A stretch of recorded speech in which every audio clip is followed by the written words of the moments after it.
Good evening and welcome to Look North. Coming up on tonight's programme, a 74-year-old man is extradited from Pakistan to face a charge of killing West Yorkshire police officer Sharon Beshenivsky 17 years ago. It was a murder which sent shockwaves around the world. Also tonight, care home finances, calls for better funding amid concerns that 1 in 5 adult care homes in North Yorkshire could face closure. They need to fund us, fund the sector in a much more positive way and stop saying that they're going to provide funding to us and then take it away. Finders keepers, we catch up with a forager who says our region has all the right ingredients. And we meet the cat who's had an amazing recovery after a vicious attack in Bradford. And there's some warmer, more settled weather on the horizon, but not before another showery day to come tomorrow. I'll be back later in the programme with a full forecast.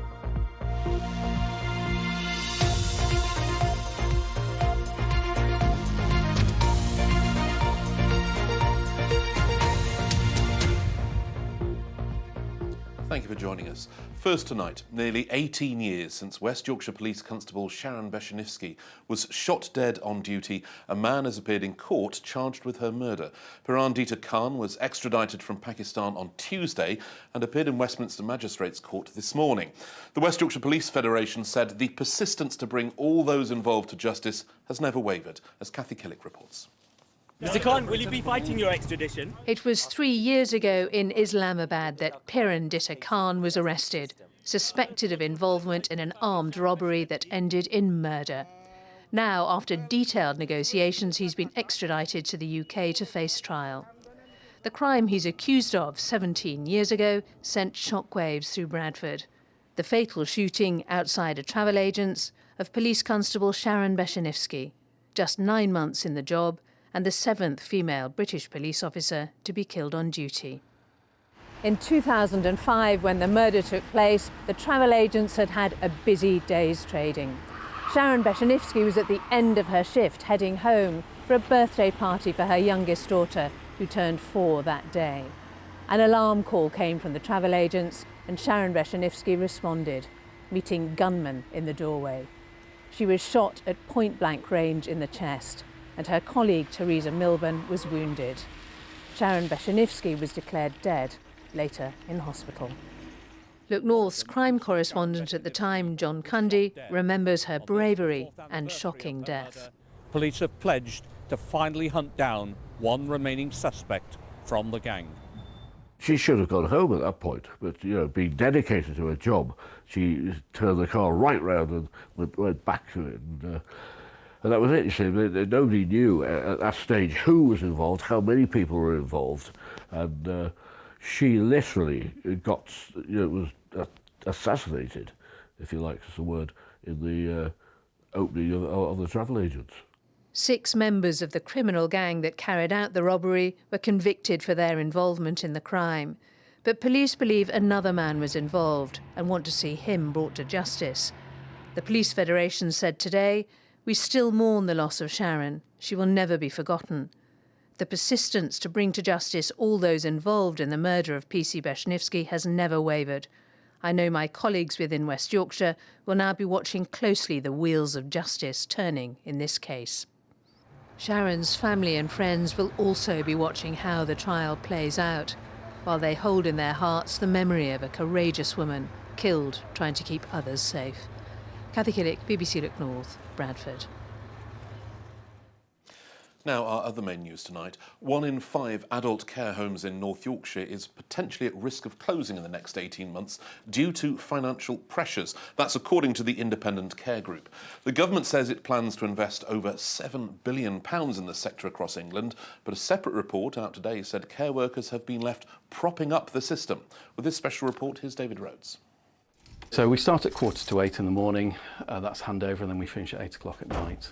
For thousands of care workers like Andy, 12-hour shifts are a norm in a sector that has been under huge pressure. I've worked in this sector for now 5 or 6 years, and especially the last couple of years have been a real challenge. But carers do a daily job that many find hugely rewarding. It can be just the smallest connections that you make with people. A new report from a collection of universities published today say staff like Andy propped up the social care sector during the pandemic, in an industry where 60% of care homes had a fragile financial position even before COVID struck. The national staffing crisis was a real problem, and it hit hard across the whole sector. Year on year, we're seeing care homes closing as a result of the cost of living crisis, increased interest rates, inflationary rises. We need the government to step up and fund these facilities a lot better. A lack of funding is exacerbating a recruitment crisis. The latest figures show there were 14,000 vacant posts in adult social care last year in our region, the highest number for a decade. Vida Care Homes in Harrogate has increased its staff wages by 30%. We now have a full contingency of staff, and the reason why we were able to do that in our particular setting is because we were niche, and therefore we could increase our fees in line with that.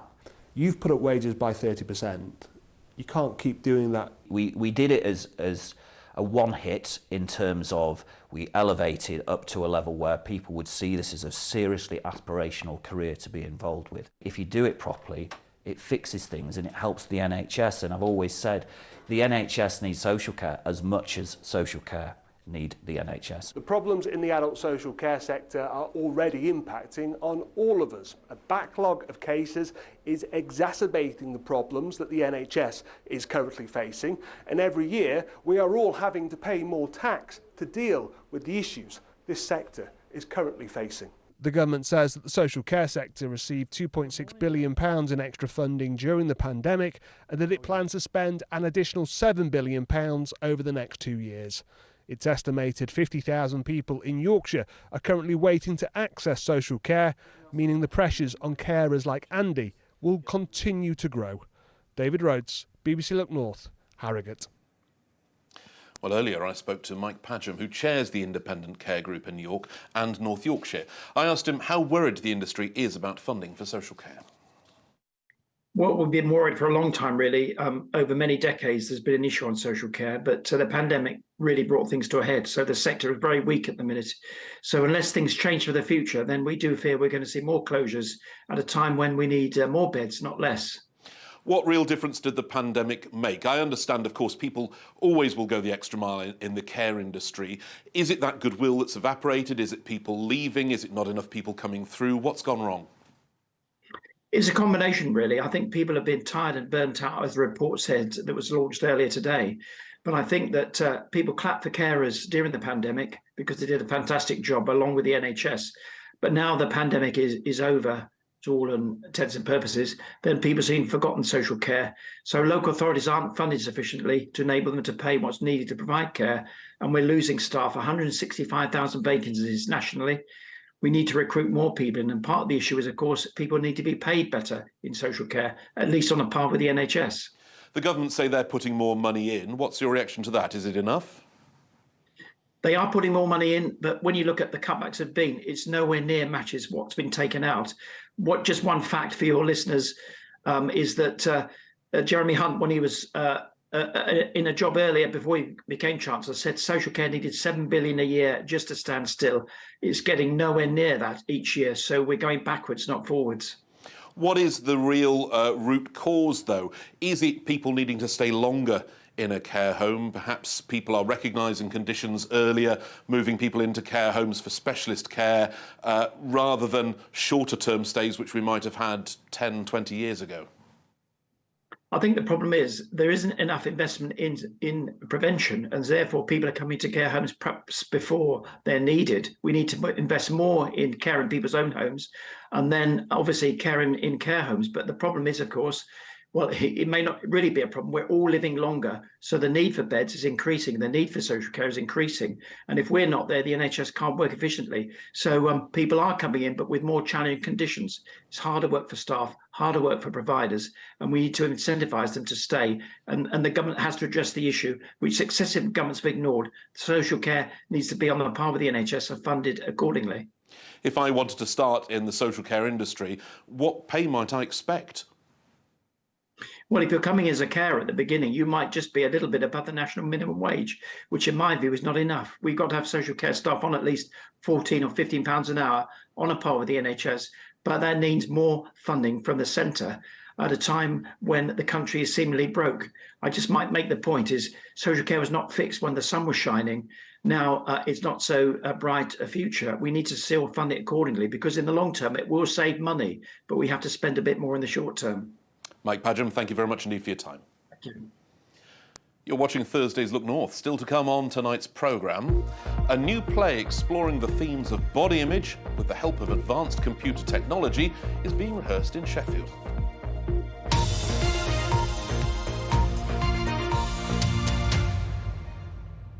Now, some more stories making the headlines. The Independent Office for Police Conduct is investigating a fatal crash in Sheffield following a short police pursuit. The family of Daniel McBride has paid tribute to a beloved father, brother, son and grandson who died when the car he was driving hit parked vehicles after the police pursuit. It happened in the Handsworth area of Sheffield on Monday night. More than 5 million people in the UK are now thought to have diabetes, and figures suggest more than 360,000 people in Yorkshire and the Humber have been diagnosed in the last year alone. The area with the highest prevalence is Bradford and Craven, where 1 in 10 have the condition.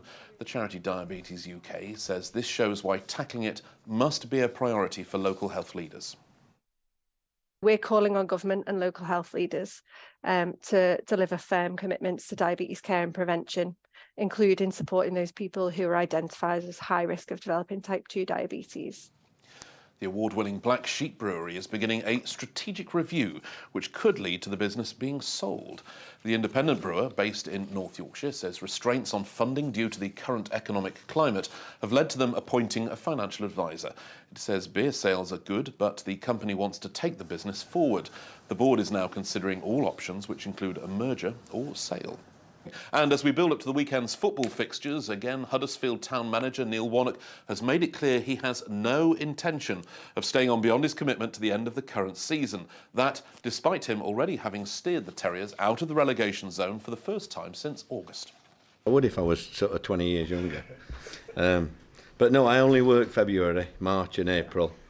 So I won't be doing anything till the end of next February. But I wouldn't write off me coming back somewhere, you know, to help somebody.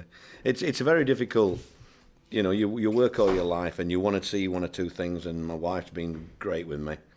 And I must say, by the way, her cooking is very good. I did say when I come up here, it'd be nice to get some good food. And I got lambasted for saying it.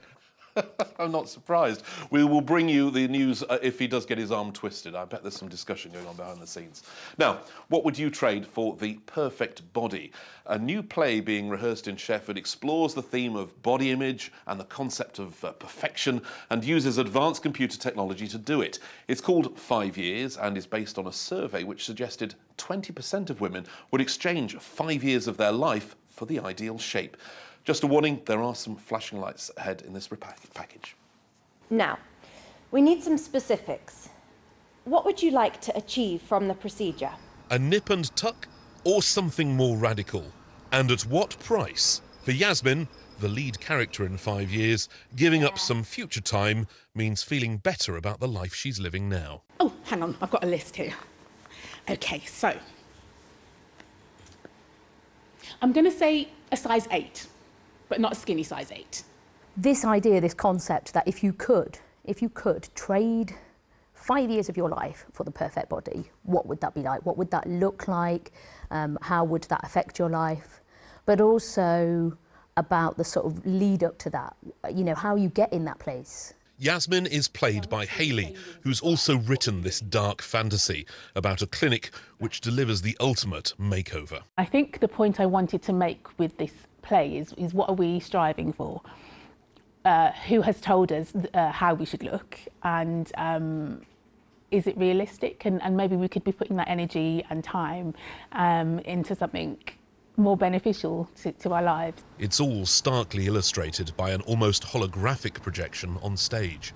First flash is the worst. To produce a digital version of Hayley which could be manipulated, she was scanned at Sheffield Hallam University's Advanced Wellbeing Research Centre. We're using a photogrammetric scanner, which basically can capture human geometry or any shape that you want, really. Typically, we use this piece of equipment for capturing geometry of athletes. If I'm designing something that's bespoke for that athlete, I need to make sure that either the helmet fits or the bodysuit fits. We started off in sport, but now we're using it in health, we're using it in the arts. It's got lots of applications. We don't really see a 360 sort of view of ourselves, do we? So initially that's quite daunting. But then to sort of see it kind of changed and pulled and kind of morphed into different things, it's challenging, you know, I'm not going to lie. I'm not sure I was quite prepared for how difficult I was going to find it. But actually that's the point. That's the point of this show. Just whatever you think will work, considering the overall package. 5 years has been rehearsed at Theatre Delhi in Sheffield and will go on national tour, including Barnsley, Scarborough and Hull. It comes back to the city in November, when this frightening future fantasy could be a little closer to reality. Or maybe it will teach us to think twice and celebrate what we have. Now, don't worry, you haven't mistuned. This isn't Gardener's World, but we are going to be getting to nature for the next few moments. You might think autumn is the time to enjoy fruits of the forest, but I'm joined now by Lisa Cutcliffe, who says foraging for food is an all-year-round activity. Lisa, you've been a forager for 20 years, so how on earth do you get started? I would just start with a couple of species that you can identify easily, like nettles or dandelion, and take it from there. So really just going out into a field and saying, well, I'll have a bit of that and a bit of that. How do you know what you're picking up is safe? You have to learn each species. There isn't any rule of thumb that if it's got this, then it's safe to eat, or if it's this, then it'll be poisonous. You have to learn each species. But things like nettles, you learn that as a kid. Like, most people know nettles already, and a lot of people know wild garlic. So start with those and then add a new one to your repertoire every month or every year until you feel comfortable. Where does your passion for this come from? I found out that porcini mushrooms grow in the UK, and that's when it just kicked off. Why, are you a particular fan, or...? They are amazing. They are so good. But I assume they came from the continent, so I found out that they grow here, and that was amazing. I went and got books, I taught myself, and I didn't know anyone else who was into foraging for the first 8 years. It was just me and books, very cautious. Well, you'd better try and convert me then. So what have you got here for me to try? Spring right now, so we've got lots of greens, but there's also flowers. So there's two things we have here. We've got the wild garlic, and I've got you some pesto there that I've made today. Well, so these are these mushrooms. Are these the mushrooms? Oh, those are from autumn, but they are chanterelle mushrooms, and they're pickled. Mushrooms. Okay, so I'm going to have a go on one of these. You might have to pick them up. There we go. There we go. So now they're really nice. Now you see, here's the secret. I don't really like mushrooms, and now my wife is watching this, going what, and ripping up the cookery book. That's fantastic. So, do I just dig those up? Where do I find those? Those grow with birch or beech or something like that, or conifers, and they're really abundant in Scotland, in the Lake District. And obviously, you've got to ask permission before you're digging up. Do you get this from your own garden, or where do you go? How do you make that start in a conversation? You're not digging anything up if you're taking things that are within the countryside code, so that's your flowers, fungi, foliage and fruits.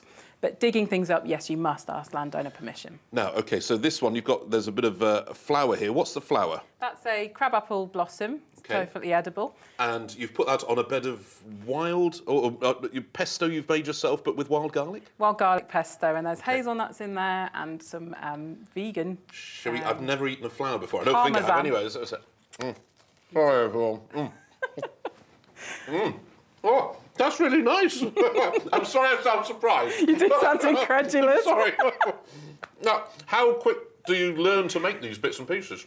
There's so much information online these days. I mean, the internet was on dial-up when I started this. You had to sort of work up stuff for yourself. But now there's blogs and videos and tutorials online for every single species. So you've got recipes ready to go should you be brave I'm just going to try these flowers. You keep talking because I'm going to stuff my face here. But when I first heard we were getting a forager in, I was thinking, oh, it's apples and it is berries and things like that. But this is far beyond that, isn't it? In autumn it would be, but now it's spring, so it's flowers and greens. And that's magnolia, so you see the beautiful pink flowers we've got there.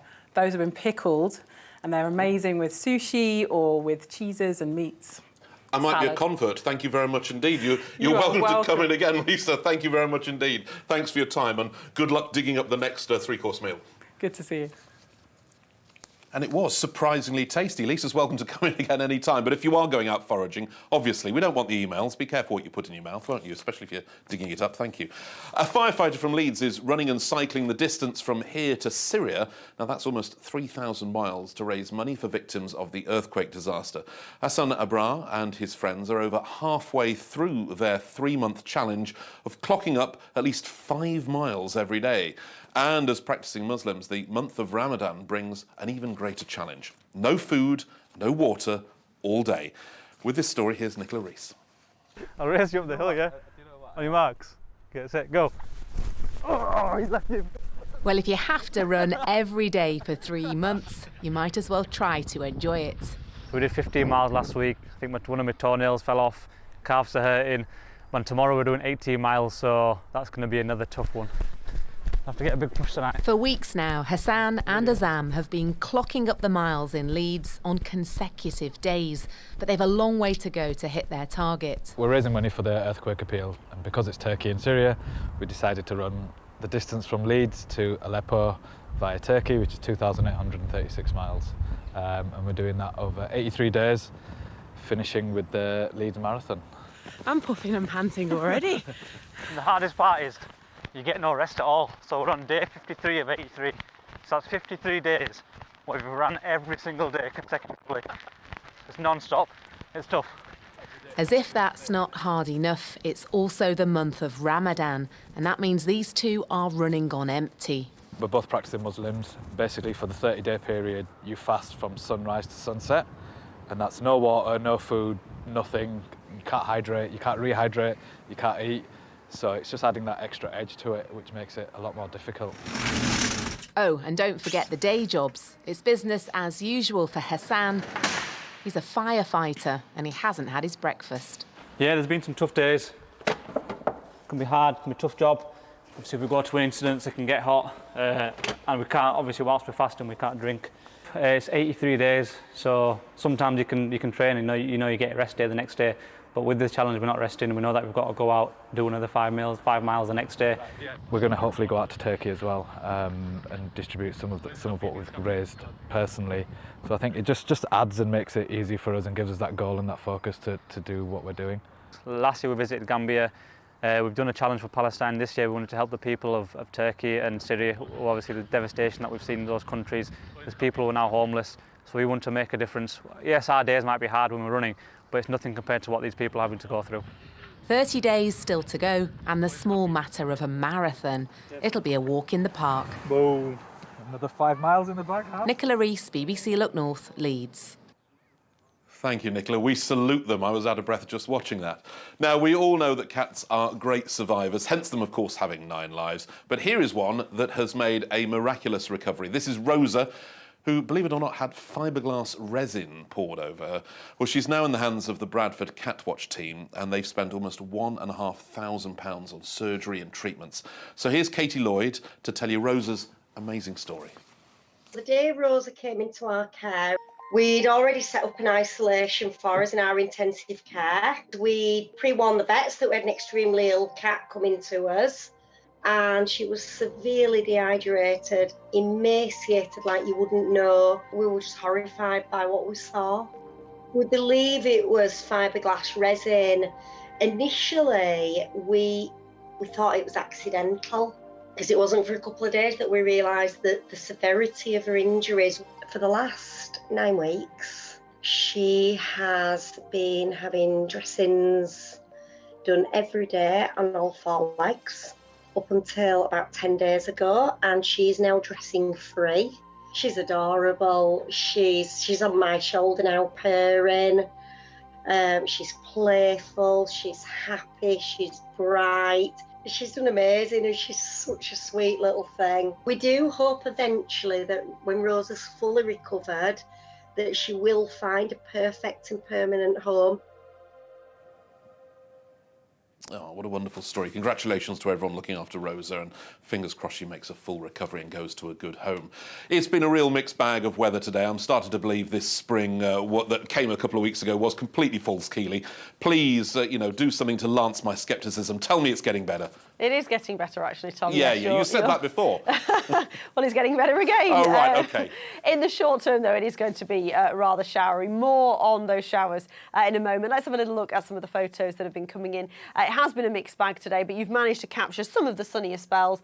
Some cumulus clouds in Garforth there today. The second picture, blue skies near Rotherham. And then the third picture, dark skies out at sea there. And we did have a lot of dark skies at times today with those feisty showers. You can keep your pictures coming into the BBC Weather Watchers page, or you can tweet me, or I'm on Instagram too. So yes, we do have some pleasant weather on the horizon, warmer conditions and also more settled conditions too, although it might not be quite as warm as we initially hoped. Tomorrow it looks like another showery day. I don't think it'll be quite as breezy, but some of those showers could still pack a punch. There could still be the odd rumble of thunder. So high pressure is going to build through the weekend. The weekend there'll still be quite a bit of cloud around, variable clouds, some sunshine and a chilly breeze along the coast. And then as we move through into the early part of next week, I think there'll be a bit more in the way of sunshine. But because the breeze is off the sea and coming in from an easterly direction, temperatures perhaps not quite as high as we initially thought. So this is the radar picture from earlier. You can see the shower clouds on there, and there's still a few showers out there at the moment, but they'll have a tendency to die away through this evening. So it will develop into a fine night, a dry night with long, clear spells, and the breeze will lighten overnight as well. We'll start to see one or two showers just creeping in later in the night, but not before a widespread slight frost, temperatures going back to around 1 or 2 degrees. Let's have a little look at those high water times then at 11:45 in Bridlington and around 11:15 in Scarborough. So there will be some sunshine around tomorrow, particularly at first, but there'll also be a fair few showers. They'll become more widespread into the afternoon, and they may well merge into longer spells of rain for eastern parts. There could well be the odd heavier shower as well, with the odd rumble of thunder. The breeze, not a particular issue, although it could be blustery in and around the showers, and temperatures up at around 11 or 12 degrees. Variable amounts of cloud through the weekend, temperatures on the up and fine for the early part of next week, Tom. I thought she said she was getting better. It looks the same to me, Keely. Still wet and windy. You're not listening then. OK, I am paying attention, I promise you. Talking of paying attention, Phil Bodden will be here at 10:30 this evening, and we'll be back tomorrow morning at 6:25 with the Breakfast Bulletins. Take care.